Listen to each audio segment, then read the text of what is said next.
Magandang hapon po at narito na ang resulta na ating 5 PM Lotto Results PH ngayong araw ng Miyerkules, September 3, 2025.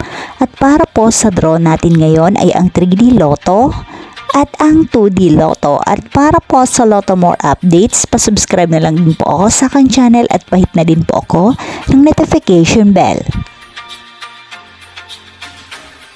And for 2D Lotto, 5 PM draw, September 3, 2025, araw po ng Miyerkules, 23 and 25 in exact order.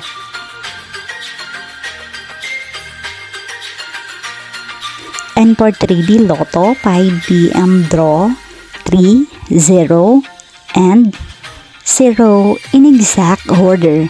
Maraming salamat po sa inyong panonood.